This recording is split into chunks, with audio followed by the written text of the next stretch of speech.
the Westpac rescue helicopter. I got the frame rate in sync.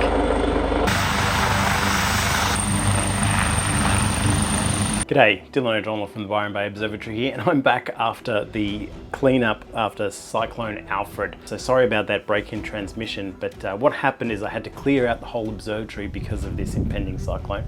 And that gave me the opportunity to really connect everything back up properly, sort of clean things up a bit, but it also meant I had to retune everything, my polar alignment, my balance, you know, having to take the C14 off the EQ8 and then put it all back together again. Plus I got the spectroheliograph up there. So getting balance and polar alignment and PhD guiding took like several nights of hypertuning everything, and I've really dialed it in nice. So right now I'm just waiting for a good clear night. I do have 1.5 hours on the Keyhole Nebula right now, Eta Ka. With the C14 at native resolution, it's just mind-blowing, and this isn't good data. It was taken during a full moon, just while I was tuning things up to get a handle on everything. So I will put some hours into this project and hopefully get some fantastic views from this target eventually. But in the meantime, I wanted to talk to you about something I've had in the observatory for years, and you would have seen it in my old videos as well, but I've never really addressed it and never really talked about it. And that's the Lunatico Cloudwatcher solo weather monitoring. The fact that I have a dome means there are things that you guys with ASI airs and portable setups don't need to think about, which is, for one, dome control and actually rotating the dome and dome geometry, tracking the position of the telescope, but also dome safety. Now, if you've seen that video floating around this week, you know about dome safety.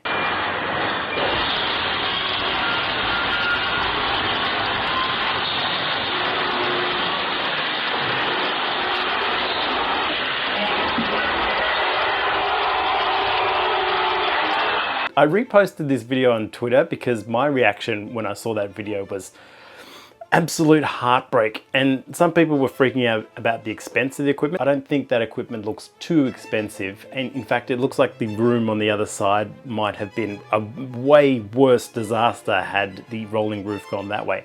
But still, the moment that Schmidt-Cassegrain hits the ground, oh, you know, girls don't understand, but you know when you see another guy getting kicked in the balls and you feel the tingle down there? That's what I felt with that video. Anyway, dome safety is about making sure that the observatory only opens when it's safe and closes when it's not safe, especially when it's unattended. And you know, a few things need to happen to make that work. But if the goal is true autonomy, you need some kind of safety monitor to tell you, is it too windy? Is it too wet? Is it even clear enough to open the observatory right now? And these are the things that the Lunatico Cloudwatcher solo setup do. But it's a bit of a tricky setup, and I'll show you exactly how it's wired up in my observatory and how this actually works for telling the dome what to do.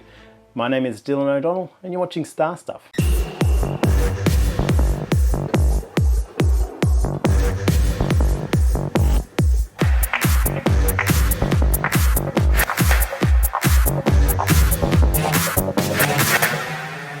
So my Cloudwatcher board died maybe a year ago, and I haven't really bothered to check why until now, but there's definitely some moisture or water getting in that's caused this negative terminal to corrode rather badly. I think I could have fixed it looking at it now, but I decided to get a replacement board with a newer rain sensor and better IR sensor. And that worked out pretty well because I didn't have to replace everything. I didn't have to replace the wind sensor or the cabling or the Solo. Now the Solo is a little Raspberry Pi box with a dedicated read-only file system that lives inside the observatory and sends power out to the Cloudwatcher board. The weirdest part of that setup is the power, which Diego from Sidereal helped me with. I don't really understand it because it's white man's magic, but somehow this cable is spliced to send power to the Raspberry Pi inside and the cable that runs out to the Cloudwatcher sensor box. I cleaned everything up as best I could, and once I had the pin assignments from the Lunatico support, I just had to reconnect the connector wires, the 9 lid wires and the wind sensor wires, which was a little confusing because sometimes at the factory they run out of purple, so the instructions say green or purple interchangeably, and that was confusing. But once I got my head around the pin assignments, that was fine. And here's what I used in case anyone else needs them. They might be different for your particular board, so check with Lunatico support, but they were super fast in getting back to me about what I needed here. I did have to reuse a rusty screw, so I cleaned it up with WD-40. I probably should have asked for some case screws. In the cold, hard light of day, I can see that this sensor really doesn't line up very well, so I'm gonna open it up again. It is good that there is no soldering involved here, and the Cloudwatcher product itself is pretty versatile. There are a range of extra sensors you can get, humidity and better rain sensors and all kinds of different sensors. So depending on what you need, you can configure it and wire it up how you like. But it still feels a little DIY, and it's a fairly bespoke product. So I recommend it only if you're comfortable with doing a little basic electronics. If only just to maintain it. I'll be very careful going forwards to check the inside for moisture, sealing up as best I can. I do live by the ocean, so oxide is a big problem. I'm surprised it lasted as long as it did, to be honest, but with a bit of care, it should be okay. Be careful not to block the holes at the bottom either. They do provide some airflow for the board, even though that feels like somewhere that moisture can get in.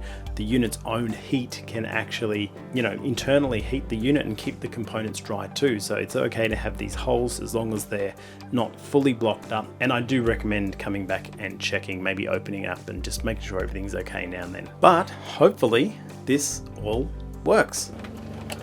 I'll mount this properly later. When I do, this is the 3-pin for the hammer monitor, the wind thing. Make sure it's nice and tight so no water gets in.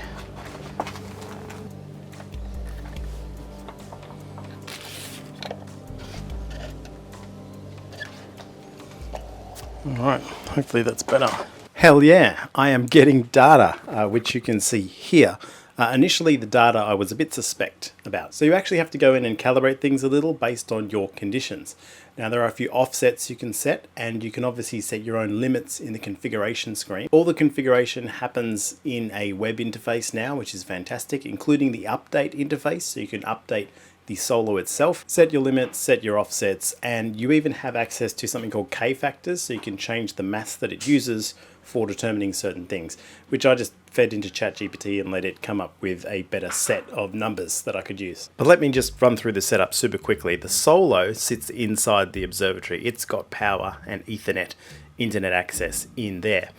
It's connected to the Cloudwatcher outside with all these sensors on it. We can then look at the web UI interface on its local IP address, which is the one I showed you here. But you also want to connect it to Nina or your software as a safety monitor. So you might need to install the Cloudwatcher driver, which has an ASCOM driver, which will then connect via IP or JSON. You can use a file as a semaphore over the Windows share, but IP is just as easy. And so then you can use that safety parameter for whether it has permission to open or whether it is a trigger to close the dome during your sequences. You can enable push notifications to iPhones or Androids if you suffer with one of those. And that was super easy. And now I get these little alerts on my phone to let me know when it's changed status from unsafe to safe, essentially letting me know that it's good to go. Time to do some astronomy. But I wanted to go a little bit deeper. I do like the graphs that they provide, but I wanted something a little bit more bespoke. And so I sat down and just straight up vibe coded some stuff.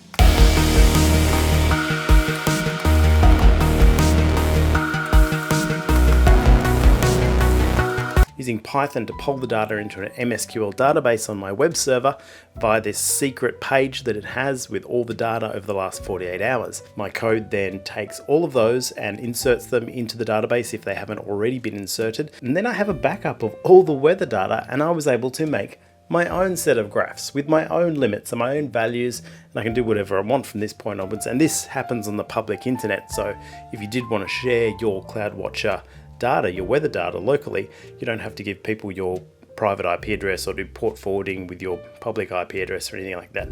This is saved off site, so it's easy to share, and you can find this data on my website right now if you want to spy on me and see what the conditions in my backyard are like.